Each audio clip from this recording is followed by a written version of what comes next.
அன்பு சொந்தங்களான மகர ராசிக்கு வணக்கங்க. எப்படி இருக்கீங்க? மகர ராசியை பொறுத்தவரைக்கும் மகர ராசின்னு சொல்லவா? இல்ல மன்னிக்கும் குணம் பெற்ற ராசின்னு சொல்லவா?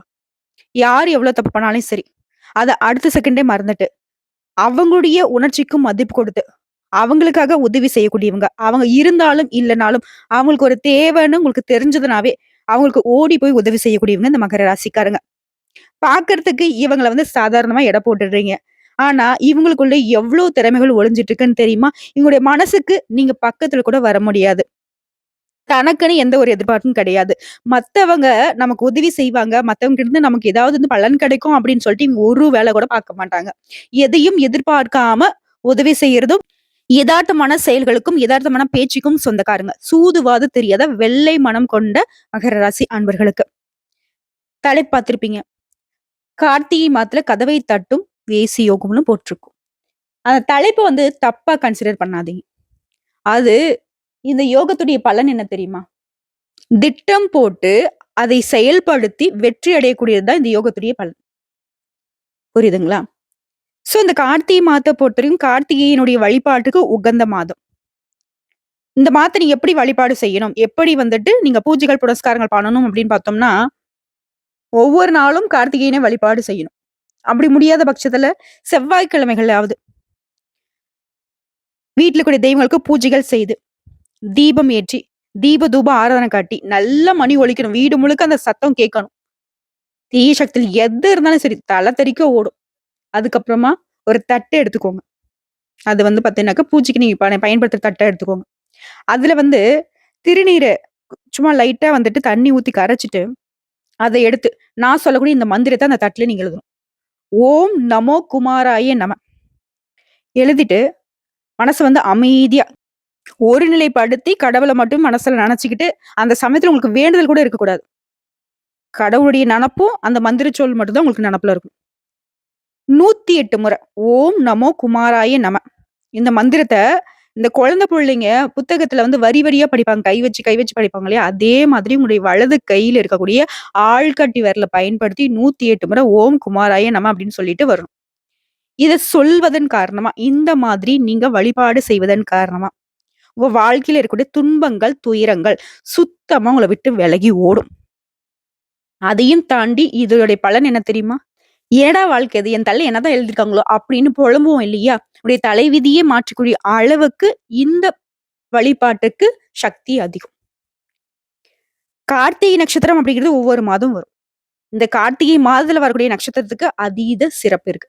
தனிச்சிறப்பு. நாங்க ஜோதிடத்துல திருக்கார்த்திகைன்னு சொல்லுவோம். பெரிய கார்த்திகைன்னு சொல்லுவோம்.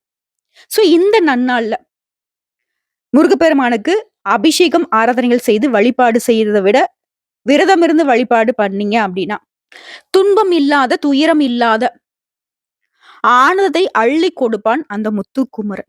முத்தான வாழ்க்கை உங்களுக்கு உண்டு. சோ கார்த்திகை மாதம் அப்படின்னாவே முருகப்பெருமானுடைய வழிபாட்டுக்கு சிறந்தது. அது எப்படி நீங்க வழிபாடு செய்யணுங்கிறத நான் பார்த்தாச்சு. அடுத்ததான் இந்த மாதத்தை பொறுத்தவரைக்கும் 3 யோகங்கள் இருக்கு.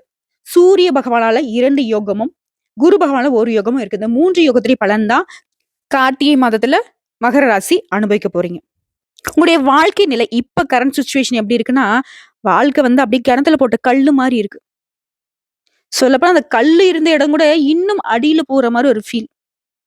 எப்படா நம்ம மீண்டு வருவோம்? எப்படா நம்ம மேல வருவோம்? நம்மளும் 4 பேரு மாதிரி அ எல்லா பிரச்சனையும் தீர்ந்துட்டு சந்தோஷமா, நிம்மதியா ஒரு வயசு சாப்பாடு சாப்பிடுவோம்ன்னு அப்படியே மாரி உணர்ச்சி வசப்பட்டு கடவுள்கிட்ட மண்டியிட்டு அழுதுட்டு இருக்கீங்க. தெரிந்தும் தெரியாமலும். மகர ராசி இந்த ஆண்களுக்கும், பெண்களுக்கும் நிலை இப்படிதான் இருக்கு. ஆனா, இவங்கள பார்க்கிறவங்களுக்கு, இவங்களுக்கு என்னப்பா குறை? நல்லா ஜம்முன்னு இருக்காங்கன்னு சொல்லக்கூடிய அளவுக்கு தான் உங்களுடைய வெளித்தோற்றம் இருக்கும். உங்களுடைய செயல்பாடு அப்படி இருக்கும். ஆனா, உள்ளுக்குள்ள உங்களுக்கு என்ன தெரியுமா? நான் சொன்னா மட்டும் என்ன? நீங்க என்ன எனக்கு சரி செஞ்சுற போறீங்களா? ஏன்னா வெறுப்பு. அந்த அளவுக்கு நெறைய கஷ்டத்த பார்த்தாச்சு. ஒருத்தரும் கை குடுக்கல, ஒருத்தரும் உதவிக்கு வரல. இதனால தான் மகரம் மறுத்து போய் வாழ்க்கைய வாழ்ந்துட்டு இருக்கீங்க. உங்கள பொறுத்தவரைக்கும் இந்த கார்த்திகை மாதம் அந்த கஷ்டங்களுக்கும், நஷ்டங்களுக்கும் பதில் கொடுக்கக்கூடிய விதத்துல வந்திருக்கு. கார்த்திகை மாதம் அப்படிங்கிறது நவம்பர் மாதம் 16 சனிக்கிழமை தமிழ் மாதம் தொடங்குச்சு. அடுத்த மாசம் டிசம்பர் 15ஆம் தேதி வரைக்கும் கார்த்திகை மாதத்துடைய பலன்கள் உங்களுக்கு பலிதமாகும். அப்படி பார்க்கிறப்போ இந்த மாதத்துல எந்தெந்த கிரகங்கள் எங்கெங்க இருக்காங்க, அதை பொறுத்தும் பலன்கள் அமையுங்க. ஸ்ரீ மங்களகரமான குரோதி வருடம் தட்சிணாயன காலம் நவம்பர் மாதம் 16ஆம் தேதி சனிக்கிழமை கார்த்திகை நட்சத்திரம் கூடிய நன்னாள்ல தமிழ் மாதம் பிறந்துச்சு. அடுத்த மாசம் டிசம்பர் 15ஆம் தேதி வரைக்கும் கார்த்திகை மாதம் தான். இந்த மாதிரி துவக்கத்துல கிரகங்களுடைய சஞ்சாரத்தை வச்சு பாக்குறப்போ ரிஷபத்துல குரு பகவானும், கடகராசியில செவ்வாய் பகவானும், கன்னி ராசியில கேது பகவானும், விருச்சிக ராசியில சூரிய பகவானும், தனுசு ராசியில சுக்கிர பகவானும், கும்ப ராசியில சனி பகவானும், மீன ராசியில ராகு பகவானும் சஞ்சாரம் பண்றாங்க. புதன் பகவானை பொறுத்தவரைக்கும் சூரிய பகவான் இருக்கக்கூடிய அதே விருச்சிக ராசியில தான் சூரிய பகவான் கூட கூட்டணியில இருக்காரு. இதன் காரணமா தான் புதாதிய ராஜயோகம், அதாவது ஆதித்ய ராஜயோகம்னு சொல்லக்கூடிய யோகம் உருவாகி இருக்கு. முதல் விஷயம். ரெண்டாவதா, நம்ம ஆன்மாவே குறிக்கூடிய சூரிய பகவானால அவரை சஞ்சாரம் பண்ணக்கூடிய, அதாவது நம்மளுடைய ஜாதகத்தை வச்சு பாக்குறப்போ அவரை சஞ்சாரம் பண்ணக்கூடிய வீட்டுல இருந்து அடுத்த வீட்டுல சுக்கிர பகவானுடைய சஞ்சாரம் இருக்கிறது தான் வந்து இந்த வேசி யோகம்னு சொல்லுவோம். இந்த யோகத்துடைய பலன்றது திட்டமிட்டு செயல்படுறது வெற்றி கொடுக்கறது. குறிப்பா ஒருத்தருடைய ஜாதக கட்டத்துல சூரிய பகவான் இருக்கக்கூடிய அடுத்த 2ஆம் வீட்டுல சந்திரன், ராகு, கேது இந்த 3 கிரகங்களை தவிர்த்து மத்த கிரகங்கள் எது இருந்தாலும் இந்த யோகம் தாங்க. அப்படி பார்க்கக்கூடிய வகையில மகர ராசிக்கு இந்த யோகம் அதீத பலனை கொடுத்திருக்கு. சுருக்கமான பொது பலன்களை பார்க்கலாங்க. மகர ராசியை பொறுத்த வரைக்கும் இந்த காலகட்டத்துல நீங்களே ஆச்சரியப்படக்கூடிய அளவுக்கு பல நல்ல பலன்கள் உங்களுக்கு தேடி வரும். எதெல்லாம் நீங்க எதிர்பார்த்தீங்களோ உடைய எதிர்பார்ப்புகள் எல்லாமே பூர்த்தியாகும். குறிப்பா நிதிநிலை அப்படிங்கறத நீங்க எதிர்பார்த்த நிதி நன்மைகள் பெற முடியும். சொத்து சம்பந்தப்பட்ட விஷயத்துல பரம்பரை சொத்து, நிதி இந்த மாதிரியான விஷயங்கள்ல நன்மைகள் உண்டு. இப்ப இருக்கக்கூடிய நிலைமைக்கு மகரம் யோசிக்கிறது என்னன்னா, பண பிரச்சனை தீர்ந்தாவே என்னுடைய பாதி பிரச்சனை தீந்துருமா? இதுதான் வந்துட்டு, அதாவது பணத்தை பேஸ் பண்ணி தான் ஒண்ணு மாத்தி உறவுகள்ல இருந்து குடும்பத்துல இருந்து எல்லாம் பிரச்சனையா வந்துட்டு இருக்கு. உண்மைதானே? சோ அதுவும் சரியாக போகுது. உங்களுடைய காப்பீடு பணம் கைக்கு வரும். முதலீடுகள்ல லாபம் உண்டு. உங்களுடைய பிரச்சனைகள் எல்லாத்தையும் சமாளிக்கக்கூடிய அளவுக்கு இந்த காலகட்டம் உங்களுக்கு சாதகமா இருக்கு. புதிய தொழில் விஷயத்துல முன்னேற்றம் ஏற்படும். சொந்த தொழில்ல உங்க கடின உழைப்புக்கு ஏற்ற வெற்றி கிடைக்கும், வெகுமதி கிடைக்கும். திரும்ப திரும்ப சொல்லக்கூடிய விஷயம் ஒண்ணுதான். மகர ராசிக்காரர்களை பொறுத்த நிதி நிலை ரொம்ப சிறப்பா இருக்கும். சேமிக்க வாய்ப்பு கிடைக்கும். தனிப்பட்ட வாழ்க்கையில உடைய வாழ்க்கை துணையுடனான உறவுல மகிழ்ச்சி நிரம்பி இருக்க போகுது. ஆரோக்கியம் மேம்பட போகுது. சோ ஒரு மனுஷனுக்கு என்னென்னலாம் வந்துட்டு நல்லா இருக்கணுமோ அது எல்லாமே உங்களுக்கு சரியா இருக்குது இந்த மாதத்துல. சொல்லப்போனா உடைய மதிப்பு, மரியாதை எல்லாமே அதிகரிக்கும். பணவரவு இருக்கும். கணவன் மனைவிக்கு இடையே வந்து அந்யோன்யம் அதிகரிக்கும். குடும்பத்துல மகிழ்ச்சி அதிகரிக்கும். அரசு வழியில நீங்க எதிர்பார்த்த காரியங்கள் அனுகூலமாக முடியும். வாழ்க்கையில முன்னேற்ற பாதைக்கு நீங்க போக போறீங்க. பெண்களுக்கு நீங்க எதிர்பார்த்த சலுகைகள் கிடைக்கும். மாணவர்களுக்கு படிப்புல ஆர்வம் அதிகரிக்கும். ஆசிரியர்கிட்ட பாராட்டுகள் கிடைக்க பெறுவீங்க. தொழில் செய்யக்கூடியவங்க, வியாபாரம் செய்யக்கூடியவங்களுக்கு இந்த காலகட்டம் சிறப்பா இருக்கு. அலுவலகத்துல வேலை பார்க்கக்கூடியவங்க, தனியார் துறை இருக்கட்டும், அரசாங்கத்துறை இருக்கட்டும், அதிகாரமிக்க துறையா இருக்கட்டும், உயர் அதிகாரிகளுடைய ஆதரவு கிடைக்கும். குடும்ப உறுப்பினர்கிட்ட ஆதரவும் கிடைக்கும். உடல் ஆரோக்கியம் மேம்பட்டு நிக்குது. என்னென்னலாம் பிரச்சனையா இருந்துச்சு அது எல்லாமே மகர ராசிக்கு மங்களகரமா அமைஞ்சிருக்கு. சுபம் சுபம் சுபம். உங்களை பொறுத்த வரைக்கும் பொதுவான பரிகாரம் உடையது. கால பைரவரை ஞாயிற்றுக்கிழமைகள்ல ராகு கால வேளையில தீபம் ஏற்றி வழிபாடு செய்ய, செவ்வாய்க்கிழமைகள்ல முருகப்பெருமானுக்கு செவ்வரளி மாலை சாற்றி வழிபாடு செய்ய, நடக்கிறது எல்லாமே நல்லதாவே நடக்கும். வாழ்க்கையில வளமும் நலமும் பெற்று நல்லா இருக்க போறீங்க. சோ இப்ப வரைக்கும் பார்த்த பொது பலன்களே உங்க மனசுக்கு நிறைவே கொடுத்துருக்கும்.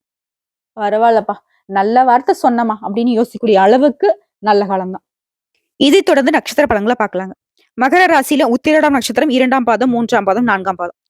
நீதிக்கு நெறிக்கு கட்டுப்பட்டு வாழக்கூடிய உங்களுக்கு கார்த்திகை மாதம் முன்னேற்றத்தை அள்ளி தரக்கூடிய மாதமா பிறந்திருக்கு. உங்களுடைய நட்சத்திரநாதர் லாபஸ்தானத்துல சஞ்சரிக்கிறதுனால பொருளாதார நிலையில இருந்த தடைகள் விலகும். எதிர்பார்த்த வரவு கிடைக்கும். அரசு வழியில நீங்க மேற்கொள்ளக்கூடிய முயற்சிகள் சாதகமாகும். புதிய தொழில் தொடங்குறதுக்கு முயற்சி செய்றீங்களா? அதுக்கான அனுமதி கிடைக்கும். வெளி வட்டாரத்தில் உங்களுடைய செல்வாக்கு உயரும். அரசியல்வாதிகளை பொறுத்த வரைக்கும் புதிய பொறுப்புகள், பதவிகள் கிடைக்கும். குரு பகவான் வக்ரம் அடைந்திருக்கிறனால அவருக்குரிய பலன்களை சூரிய பகவான் வழங்குறாரு. அடுத்த ஜென்ம ராசிக்குள்ள சஞ்சரிக்கூடிய சுக்கிர பகவான் பொன் பொருள் சேர்க்கையை உண்டாக்குறாரு. புதுசா வண்டி வாகனம் வாங்குவீங்க. உங்களுடைய வாழ்க்கையில புதிய பாதை தெரியும். புதுசா இடம் வாங்குவீங்க, வீடு வாங்குவீங்க. உங்களுடைய முயற்சிகள் எல்லாமே வெற்றியாக மாறும். செவ்வாய் பகவானோட உங்க செயல்பாடுகள்ல கொஞ்சம் கவனமா இருக்க சொல்றாரு. நட்பு வட்டாரத்திலும் எச்சரிக்கை அவசியம். வாழ்க்கை துணையை அனுசரிச்சு நடந்துக்கோங்க. எந்த ஒரு விஷயமும் திட்டமிட்டு செயல்படுவது ரொம்ப நல்லது. குறிப்பா உங்களோட ராசிநாதன் பாதச்சனியாக இருக்கிறதுனால அவருடைய சஞ்சரிப்பு அப்படிங்கிறது 4, 8, 11 இந்த இடங்களை பார்க்கறதுனால உடல்நிலையிலும் சரி, வருமானத்திலும் சரி கவனமா இருக்கணும். நிதிநிலை ரொம்ப சூப்பரா இருக்கு அப்படி இப்படின்னு சொன்னாலையும் எல்லா விதங்கள்லயும் கவனமா இருக்கணும். முக்கியமா உங்களுக்கு வந்து இந்த பணத்தை வந்து ஹேண்டில் பண்ண தெரியறதில்ல. மகர ராசிக்காரங்கள எப்பவுமே கவனமா இருங்க. கவனச்சிதறல் இல்லாம இருந்தீங்கன்னா மட்டும்தான் இழப்புகள் இல்லாம உங்க வாழ்க்கையை வாழ முடியும். இது வந்து இந்த மாதத்துக்கு மட்டும் இல்ல, என்னன்னைக்கும் சொல்லக்கூடிய விஷயம் இதுதான். பண விஷயத்துல ரொம்ப கராரா இருங்க. மாணவர்களை பொறுத்த வரைக்கும் படிப்புல ஆர்வம் அதிகரிக்கும். உங்களுக்கு அதிர்ஷ்டம் தரக்கூடிய நாட்கள் நவம்பர் மாதத்துல 26, 28, டிசம்பர் மாதம் 1, 8, 10 இந்த நாட்கள சுப நிகழ்ச்சிகளோட தொடக்கத்திற்கு பயன்படுத்துங்க. இந்த நாட்கள்ல நீங்க செய்யக்கூடிய வேலைகள் பல மடங்கு நன்மைகளை கொண்டு முடியும். உங்கள பொறுத்தவரைக்கும் பரிகாரம் அப்படிங்கிறது திருவள்ளீஸ்வரரை வழிபாடு செய்ய வாழ்க்கையில் வளம் உண்டாகும். அடுத்த திருவோணம் நட்சத்திரம். திட்டமிட்டு செயல்பட்டு முன்னேற்றம் காணக்கூடிய உங்களுக்கு கார்த்திகை மாதம் யோகமான மாதமா பிறந்திருக்கு.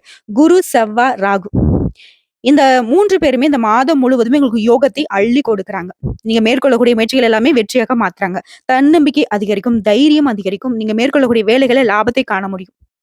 இந்த நேரத்துல சூரிய பகவான் உங்க வாழ்க்கையில புதிய வெளிச்சத்தை உண்டாக்குறாரு. தடைப்பட்டிருந்த வருமானம் உங்களுக்கு திரும்ப கிடைக்கும். வியாபாரத்துல முன்னேற்றம் அடைவீங்க.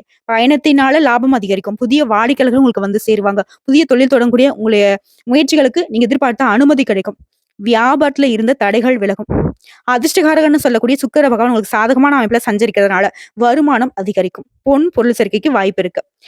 ஆண்களா இருந்தீங்கன்னாக்கா பெண்களாலையும், பெண்களாக இருந்தீங்கன்னாக்கா ஆண்களாலையும் அன்பும் ஆதரவும் கிடைக்கும். வாழ்க்கை துணை வழியில ஆதரவு அதிகரிக்கும். வேலை தேடிக்கிட்டு இருக்கவங்களுக்கு நல்ல வேலை கிடைக்கும். நீங்க எதிர்பார்த்த தகவல்கள் நல்ல தகவல்களா கிடைக்கும். ஆனா எந்த ஒரு விஷயத்தை எடுத்தாலும் சரிங்க, அவசரப்படாம நிறுத்தி நிதானமா செயல்படுவது ரொம்ப அவசியம். குறிப்பா மகரம் வந்து ஒரு விஷயத்த வந்து ஞாபகம் வச்சுக்கணும். ரொம்ப கவனமா ஞாபகம் வச்சுக்கணும். உடல் நிலையிலும் செல்வாக்கிலும் எப்பவுமே கவனம் தேவை. இந்த விஷயம் மட்டும்தான் உங்களுடைய நிலையை வந்துட்டு உயர்த்தி பிடிக்கும். சொல்லப்போனாக்கா மாதத்துடைய பிற்பகுதியில புதன் பகவான் உங்களுக்கு சாதகமான அமைப்புல சஞ்சரிக்கிறதுனால ஒப்பந்தங்கள் கிடைக்கும். எதிர்பார்த்த இடத்துல இருந்து பணம் வரும். மாணவர்களுக்கு படிப்புல அக்கறை கூடும். உங்கள பொறுத்தவரைக்கும் அதிர்ஷ்டம் தரக்கூடிய நாட்கள் நவம்பர் மாதத்துல 26, 29, டிசம்பர் மாதம் 2, 8, 11 இந்த நாட்கள சுப நிகழ்ச்சிகளோட தொடக்கத்திற்கு பயன்படுத்துங்க. இந்த நாட்கள்ல நீங்க செய்யக்கூடிய வேலைகள் பல மடங்கு நன்மைகளை கொண்டு முடியும். உங்கள பொறுத்தவரைக்கும் பரிகாரம் காலதீஸ்வரரை வழிபாடு செய்ய வாழ்க்கையில வளம் உண்டாகும். அடுத்த அவிட்டம் நட்சத்திரம் 1ஆம் பாதம், 2ஆம் பாதம். நேர்மையாக வாழ நினைக்கக்கூடிய உங்களுக்கு இந்த கார்த்திகை மாதம் நன்மைகளை மட்டுமே தரக்கூடிய மாதமா இருக்கு. எந்த ஒரு விஷயத்த நீங்க எடுத்தாலும் சரி, எச்சரிக்கையா செயல்பட்டீங்க அப்படின்னாக்க எல்லா விதத்திலும் வெற்றி உங்க பக்கம் தான். உங்கள தவறா நினைக்கக்கூடிய நட்புகளை விட்டு ஒதுக்கிருங்க. சட்டத்திற்கு புறம்பான செயல்களை தவிர்ப்பது ரொம்ப நல்லது. மாதம் முழுவதுமே சூரிய பகவான், ராகு பகவான், சுக்கிர பகவான் இவங்களுடைய சஞ்சரிப்பு அப்படிங்கிறது நீ எடுக்கக்கூடிய எல்லா வேலையிலுமே வெற்றியை ஏற்படுத்தி கொடுக்குறாங்க. உத்தியோகத்துல முன்னேற்றம் ஏற்படும், வியாபாரத்துல லாபம் அதிகரிக்கும், தொழில புதிய வாடிக்கையாளர்கள் வந்து சேருவாங்க. வெளிநாட்டிற்கு செல்லக்கூடிய உங்க முயற்சிகள் அனைத்துமே சாதகமா முடியும். முடங்கி கிடந்த தொழில் கூட முன்னேற்றம் அடையும். புதிய தொழில் தொடங்க நீங்க செய்யக்கூடிய முயற்சிகள் வெற்றியாக மாறும். கணவன் மனைவிக்கிடையே இருந்து வந்த நெருக்கடிகள் விலகும். குடும்பத்துல மங்கள ஓசைக்கான அறிகுறிகள் தென்படும். பொன் பொருள் சேர்க்கை இருக்கும். புதுசா இடம் வாங்குவீங்க. புதுசா இடம் நிலம் வாங்குறதுக்கான முயற்சிகள் எல்லாமே வெற்றியாக மாறும். ஒரு சிலருக்கு பழைய வாகனத்தை மாற்றி புதுசா வண்டி வாகனம் வாங்கி வசதிகளை பெருக்கிக் கொள்ள போறீங்க. மனதிற்கு பிடித்த வாகனம் வாங்குவீங்க. மாணவர்களை பொறுத்த வரைக்கும் மாதத்துடைய பிற்பகுதியில படிப்புல அக்கறை அதிகரிக்கும். அரசியல்வாதிகளுக்கு செல்வாக்கு உயரும். குறிப்பா பெண்களுக்கு ரொம்ப அமோகமான காலகட்டம்.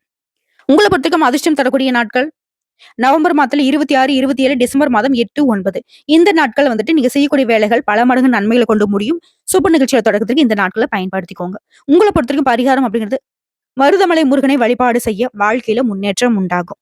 சோ இப்ப வரைக்கும் பார்த்த பொது பலன்களும் நட்சத்திர பலன்களுமே மகர ராசிக்கு மனசுக்கு நிறைவையும் புத்துணர்ச்சியும் இந்த வீடியோ பதிவு கட்டாயம் உங்களுக்கு கொடுத்திருக்கும். என்ன நினைக்கிறீங்களோ அது நடக்கும். கடவுள்கள் உங்களுக்கு துணை வருவாங்க. மகர ராசியை பொறுத்த வரைக்கும் மகிழ்ச்சியோட வாழக்கூடிய காலகட்டம்னே எழுதி வச்சுக்கோங்க. ஆடு யார நம்புது? கசாப் கடைக்காரன் தான் நம்புது. அப்படிங்கிற மாதிரி உங்களை யாரெல்லாம் ஆடு மாதிரி வச்சு செஞ்சுட்டு இருந்தாங்களோ அவங்களுக்கெல்லாம் திருப்பி பதிலடி கொடுக்கக்கூடிய காலகட்டம், அவங்கள திருப்பி முட்டக்கூடிய காலகட்டமா வந்துருச்சு. எதிரிகளா ஓடி ஒளியக்கூடிய காலகட்டம். மகரம் வந்துட்டு மலையளவு உயர்ந்து நிக்க போறீங்க. வந்த கஷ்டங்கள் கரியட்டும், வரக்கூடிய கஷ்டங்கள் விலகட்டும், என்றென்றைக்கும் கடவுள்கள் உங்களுக்கு துணை வரட்டுங்க. இந்த வீடியோ பதிவு உங்களுக்கு பிடிச்சதுனாக்க நம்ம வீடியோக்கு ஒரு லைக் பண்ணுங்க. மறக்காம நம்மளுடைய வாராகி அம்மன் ராசி பலன் சேனலை சப்ஸ்கிரைப் பண்ணி பக்கத்துல இருக்க பெல் ஐக்கனை கிளிக் பண்ணி வச்சுக்கோங்க. மேலும் பிடிச்சது அப்படின்னாக்கா ஃப்ரெண்ட்ஸ் அண்ட் ஃபேமிலிக்கு ஷேர் பண்ணுங்க. இதை தாண்டி ஏதாவது தகவல்கள் தேவைப்படுச்சுன்னா கமெண்ட் பாக்ஸ்ல பதிவிடுங்க. உடனடியாக பதில் தெரிவிக்கப்படும். நல்லதே நடக்கும்.